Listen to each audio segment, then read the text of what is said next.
Assalamualaikum warahmatullahi wabarakatuh. Hamdan syukurillah, berjumpa lagi dengan Bapak di mata pelajaran pendidikan agama Islam. Nah, anak-anak sekalian, gimana kabarnya kalian semua? Sehat-sehat ya? Ya, mudah-mudahan kita semua selalu ada dalam lindungan Allah Subhanahu wa Ta'ala. Nah, anakku sekalian, untuk kali ini kita akan membahas iman kepada Rasul-Rasul Allah Subhanahu wa Ta'ala. Ya, kita semua tahu bahwa iman kepada Rasul itu adalah merupakan iman yang keberapa? Iman yang keempat, yaitu amantu billah wa malaikatillah wa kutubillah wa rasulillah. Jadi iman kepada Rasul adalah iman yang keempat, ya, setelah iman kepada kitab Allah Subhanahu wa Ta'ala. Nah, baik, sekarang kita akan menjelaskan apa itu iman kepada Rasul Allah ya.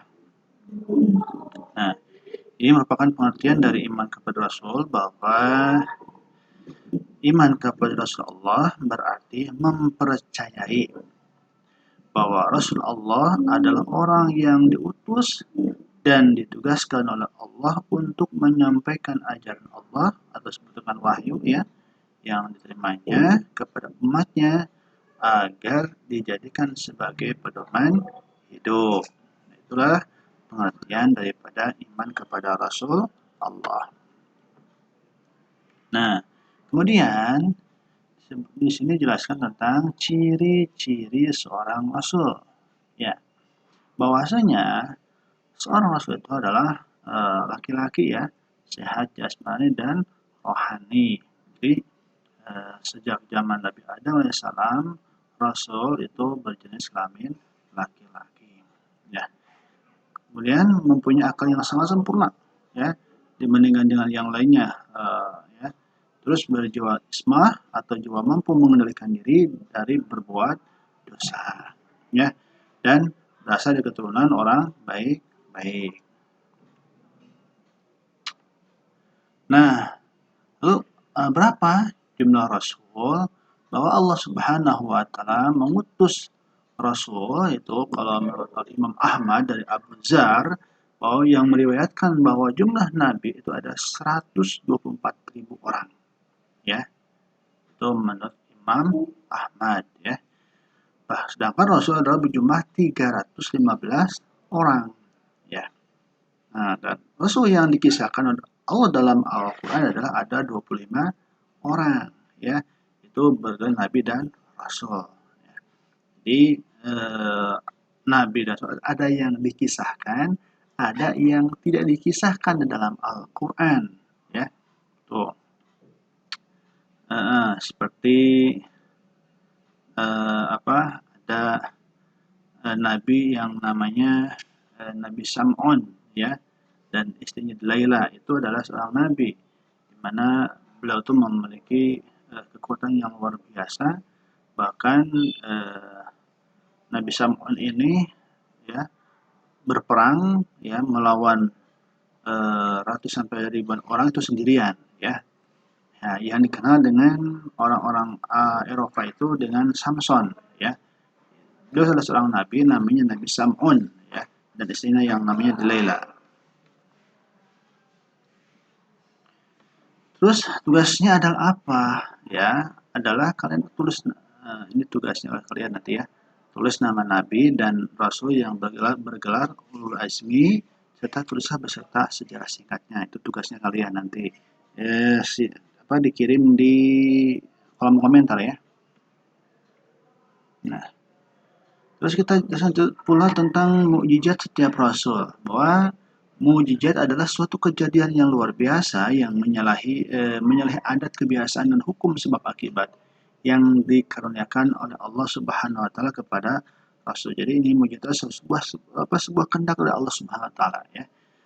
Nah, contoh mukjizatnya ya dan dari para rasul seperti Nabi Ibrahim ya, tidak hangus ketika dibakar oleh Raja Namrud, itu merupakan mukjizat ya yang diberikan kepada Nabi Ibrahim.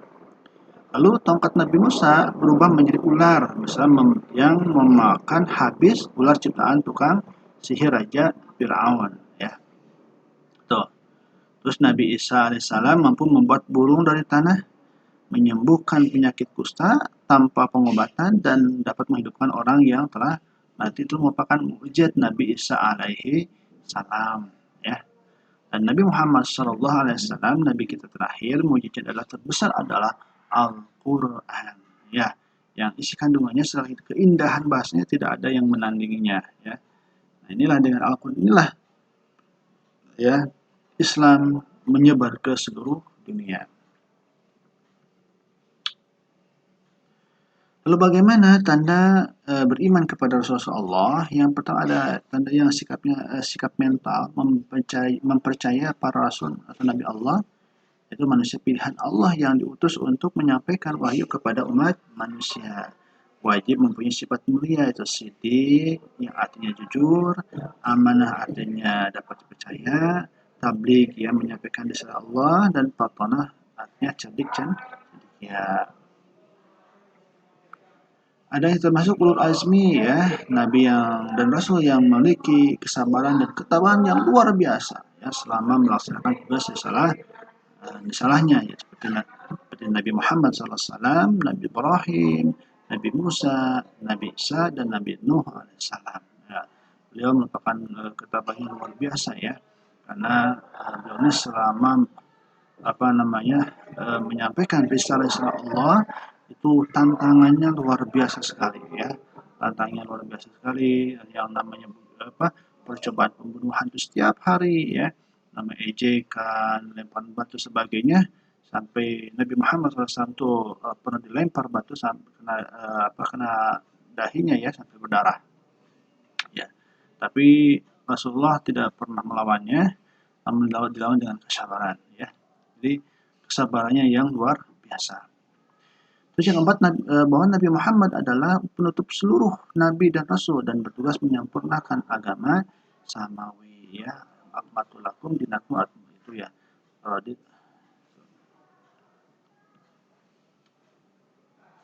Terus sikap lahirnya, sebagaimana ya kita sebagai sebagai umat Rasul mentaati risalah yang disampaikan Rasulullah SAW sebagaimana dalam surah Asyar. Bismillahirrahmanirrahim. Wa ma atakum rasul fakhudhu wa ma naha ankum fantahu wattaqullaha innallaha sadidul iqab. Apa yang diberikan Rasul padamu maka terimalah, dan apa yang larang bagimu maka tinggalkanlah ya. Dan bertakwalah kepada Allah, sungguhnya Allah amat keras hukumannya. Yang kedua, melaksanakan seruan Rasulullah untuk beribadah hanya kepada Allah Subhanahu wa ta'ala. Wa'budullaha wa la tusyriku bihi syai'an.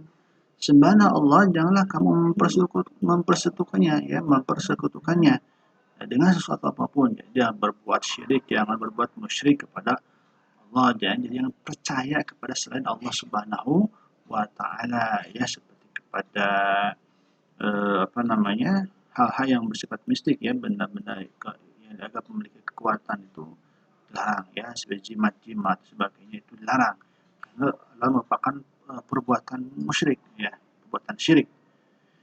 Yang ketiga adalah kiat dan rajin bekerja ya, ma'akal ahadun ta'aman qattu khairan min ayyakula min amali yadihi wa anna nabiyya Allah Dawud alaihi salam kana ya'kula min amali yadihi.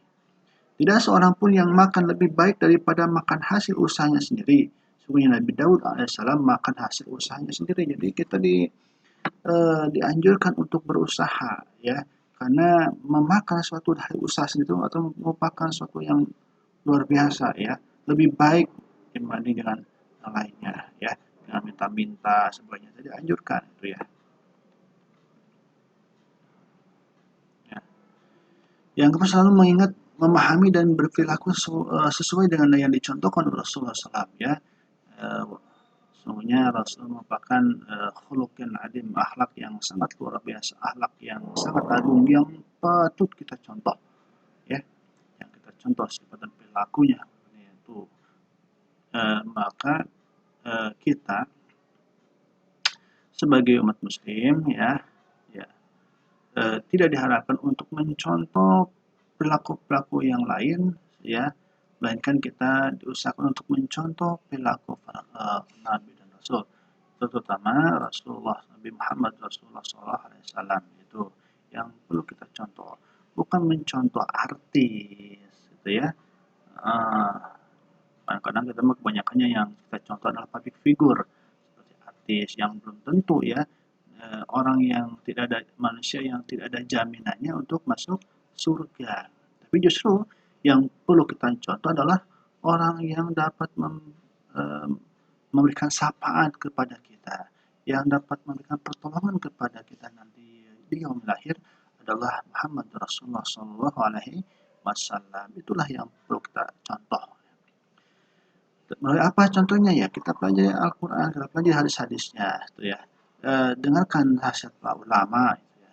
Terus melakukan usaha untuk meningkatkan kualitas hidup, usaha yang perlu dilakukan. Nah demikian ya tentang iman pada Rasul. Nanti materi masih bersambung ya di pertemuan berikutnya. Sekian dari Bapak. Assalamualaikum warahmatullahi wabarakatuh, dan jangan lupa kerjakan tugasnya ya yang di tengah-tengah.